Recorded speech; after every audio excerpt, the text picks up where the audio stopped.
Hello everyone and welcome back to another video from Crazy Gamer.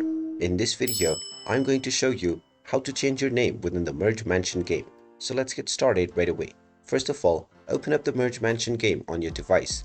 And once the game is fully loaded, you will need to log into your account if you haven't done so already.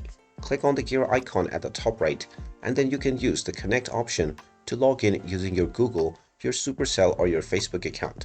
Now, if you wish to change your name within the game, then you can go into the same settings menu, and from the settings page, you can tap on support at the bottom right.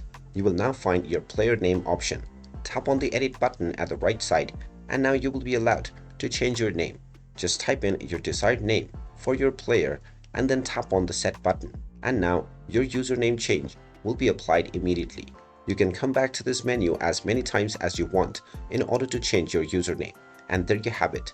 That is how easy it is to change your username within the Merge Mansion game. If you find this video helpful, make sure you hit that like button and subscribe to our channel if you haven't done so already. Also ring that notification bell to never miss another update from us. Thank you for watching, and I will see you again in the next video.